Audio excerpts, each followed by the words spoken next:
Alors pourquoi beaucoup de personnes ont tendance à arrêter ou alors à échouer avant même d'avoir commencé? Simplement parce qu'ils confondent un petit peu tout ce qui va être motivation, discipline ou autre état émotionnel avec une bonne préparation. Donc avant de démarrer la vidéo, je tiens à préciser un élément important. Préparer, ça ne veut pas dire tout contrôler ou tout savoir sur le bout des doigts avant de passer à l'action. Le but de préparer, c'est de comprendre ce qui peut être imprévisible, ce qui peut être prévisible, comment on réduit les marges d'erreur et comment on adapte son plan ainsi que ses autres plans de secours face à une situation et notamment ta situation par rapport à tes objectifs. Alors déjà, dans un premier temps, l'élément le plus important que tu dois mettre en place lorsque tu prépares, c'est ton objectif ainsi que la métrique pour la poursuite de cet objectif. Et ce que j'entends par métrique, c'est-à-dire la bonne mesure et la mesure la plus importante et qui a le plus d'impact pour que tu avances le plus rapidement au bon rythme sur le temps. Deuxième chose, tu dois connaître les règles essentielles, notamment que ce soit dans le business, le sport, les arts, le social, les négociations ou bien d'autres domaines. Tu remarqueras que chaque domaine, ils ont quand même des règles très similaires ou parfois des règles qui peuvent être différentes et tout aussi fondamentales. Ce qui fait que dans ces règles-là, si déjà tu as compris les règles et que tu te poses la bonne question, tu as déjà un peu trouvé la moitié de ta réponse. Et toujours pareil, il y a un principe de Pareto qui se met en place, où parfois on parlera de 20, de 96-4, voire même de 99-20 pour les cas les plus extrêmes. Dans un troisième temps, il faut une évaluation des différents terrains par rapport à ce que tu désires. Donc par exemple, pour le terrain, on peut avoir le domaine en question, le niveau que tu as actuellement en termes de compétences, les ressources dont tu disposes, que ce soit en termes de temps, d'énergie, et comment tu vas pouvoir optimiser ces mêmes ressources pour avoir le terrain le plus propice possible à ta réussite. Tu dois également prendre en compte un élément très important, il faut ni que tu te sous-estimes, ni que tu te surestimes.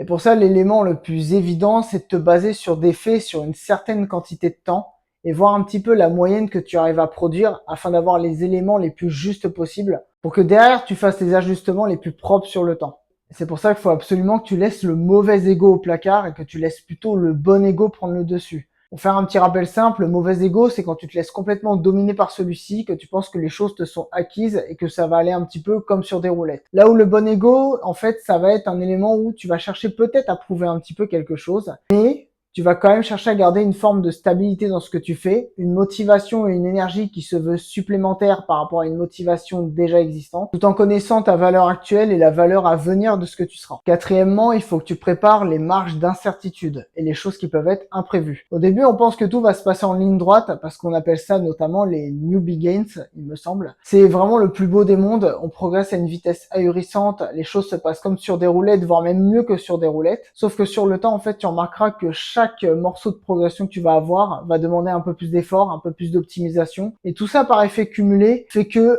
un petit truc comme ça sur quelques années va te demander beaucoup plus qu'au début. Là où au début tu pouvais gratter ça pour pas grand chose, à la fin tu vas gratter ça et ça va te coûter énormément. Ce qui fait qu'il peut y avoir aussi une question de est-ce que ça vaut la peine pour gratter ça de chercher en fait à fournir autant d'efforts. Si tu as déjà en plus obtenu ce que tu veux, car le temps de gratter ça pour avoir ça d'effort, il y a généralement de grandes chances que tu aies atteint ton objectif il y a fort longtemps. Et donc, qu'est-ce que j'entends par incertitude ou imprévu? Généralement, il y a le temps, l'énergie, les résultats, comment les choses progressent. Tout ça n'est pas une ligne droite, même s'ils ont tendance à augmenter par rapport à un principe de surcharge progressive. Il y a un moment, en fait, où vous allez avoir plusieurs courbes qui vont s'entrecroiser, que ce soit le temps que vous n'avez pas, mais l'énergie que vous avez, ou alors l'inverse, vous avez le temps, mais vous avez une énergie qui est un petit peu au raplapla. Ce qui fait que vous allez devoir chercher une sorte d'équilibre par rapport à vous, le rythme que vous voulez tenir, et par rapport au domaine que vous travaillez. Il me semble évident qu'une personne qui veut devenir un grand pianiste, un grand artiste en dessin, ou alors quelqu'un qui veut devenir un grand sportif, ne va pas forcément gérer ses efforts ou allouer le même nombre de répétitions de la même manière. Il me paraît évident que quelqu'un qui dessine pourra dessiner beaucoup plus longtemps sur sa journée,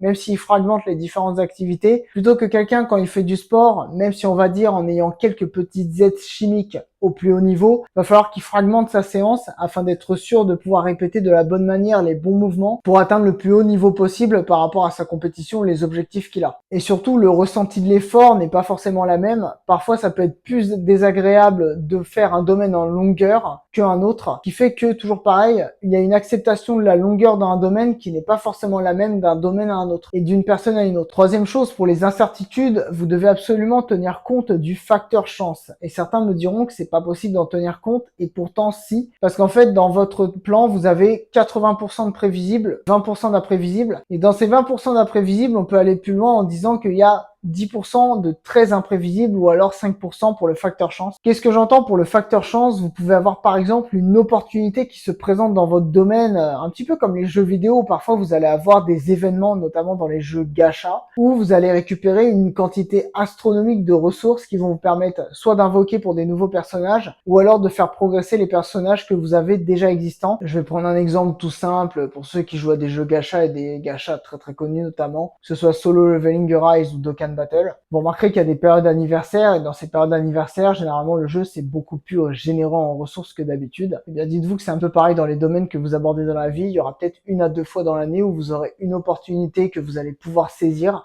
afin de faire des croissances beaucoup plus spectaculaires et importantes. Ce qui fait qu'on retrouve toujours pareil dans la croissance, le principe de 80-20, de 96-4, voire de 99-1. Pareil pour les vidéos en ligne. Les vidéos en ligne que vous allez produire, il y aura peut-être 20% des vidéos qui feront 80% de vos vues, ou alors peut-être même plus pour aller plus loin dans le principe de Pareto. Même si la chance et tout ce qui est associé peut devenir un principe très complexe, et ce que je vous ai expliqué est surtout le grosso modo. Enfin, on va passer au 5e élément. Tout n'a pas la même valeur. Il y a des actions, des éléments qui vont être beaucoup plus importants que d'autres dans les résultats que vous allez obtenir. Certains pourront dire qu'on pourrait classer ça en plusieurs choses. Ce qui va être vraiment décisif et à faire, ce qui va être bien si c'est fait, ce qui peut être délégué et ce qui peut s'en aller. Donc c'est pas forcément de tout optimiser, mais d'allouer votre énergie au maximum sur ce que vous devez absolument faire. Et le reste, on va dire, là c'est un petit peu du tout à chacun, propre à chacun, ça dépend où vous en êtes dans votre parcours. Enfin maintenant, on va parler de tout ce qui va être la mesure. J'ai précisé tout à l'heure les métriques. Maintenant, c'est comment on mesure. Alors au début, la mesure, ça va aller vite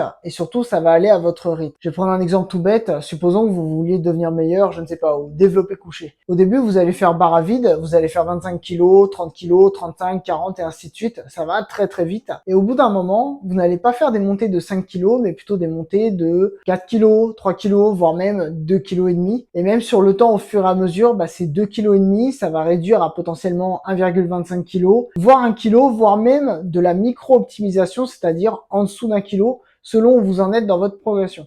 Eh bien, dites-vous que la mesure, c'est pareil. Allez-y à votre rythme par rapport à votre ressenti et ce que vous êtes capable d'envoyer. Vous n'allez pas pouvoir envoyer de la même manière selon comment votre système nerveux va recruter de plus en plus de ressources et comment vous allez devoir récupérer que quelqu'un qui débute complètement où il va pouvoir envoyer la sauce, il va mieux recruter de plus en plus, prendre en muscle, prendre en force, en coordination. Du coup, ça revient au nerveux. Mais bref, vous comprenez de manière instinctive que on va pas pouvoir continuer à avoir le même rythme au fur et à mesure qu'on évolue parce que l'énergie qu'on va prendre, on va en solliciter de plus en plus et naturellement des principes comme la récupération, les courbes de multiniveaux, que ce soit au niveau tendineux, que ce soit au niveau articulaire, que ce soit au niveau musculaire, que ce soit au niveau nerveux ou encore bien d'autres.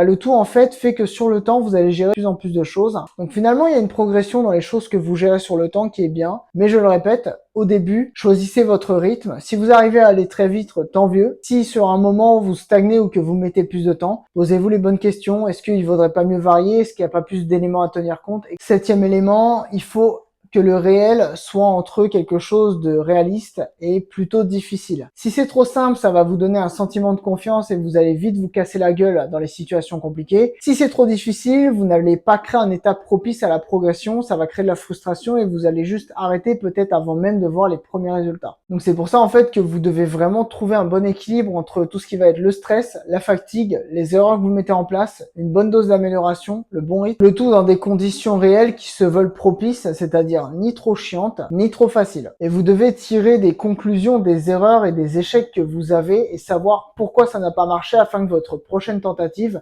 vous tentez quelque chose de plus efficient ou qui vous semble plus efficace, ou qui fait office de test selon où vous en êtes dans votre progression. Enfin, pour la préparation, vous le comprendrez, il y en a certains, ils peuvent être dans une boucle où ils vont chercher à apprendre de plus en plus, mais jamais passer à l'action. Je tiens à préciser que les deux formes d'apprentissage où votre corps ancre le plus, ça va être quand vous passez à l'action, ou alors que vous enseignez quelque chose à quelqu'un, ou alors que vous accrochez l'information. Donc finalement, il y a un troisième élément. Et comment on accroche une info? Soit en la reliant à quelque chose, soit en passant à l'action, soit en l'enseignant à quelqu'un. Et vu que vous enseignez à quelqu'un, vous allez potentiellement converser. Et vous-même, ça va vous permettre de voir les points où il peut y avoir un petit peu des creux et où vous pouvez accentuer vos efforts pour être meilleur. Ce qui fait que ça va vous faire plus de liaisons dans votre tête. L'information va s'accrocher mieux. Vous allez pouvoir aller plus loin par principe d'entonnoir. qui fait que tout va s'accrocher mieux et vous voyez en fait ainsi de suite, ça fait un cercle vertueux. Enfin, pour revenir au passage à l'action, parce que je suis parti un peu loin, votre passage à l'action, il va vous donner des infos que la théorie ne vous apportera jamais, car le delta entre la théorie et le réel, il peut être soit minime, soit absolument gigantesque. Et l'action, en fait, elle va vous permettre d'optimiser beaucoup plus rapidement et bizarrement de vous rendre bien meilleur dans vos théories et vos préparations qui vous rendront bien meilleur dans vos actions. Et encore une fois, un cercle vertueux. Maintenant, on va parler de tout ce qui va être la correction lorsque vous avez un résultat. Alors, tant que vous progressez, vous posez pas trop de questions. Par contre, au moment où vous stagnez, posez-vous quelques questions. Si la stagnation dure entre 2 et 3 semaines, il peut être intéressant soit de varier, soit de faire une autre tentative, un autre type de test,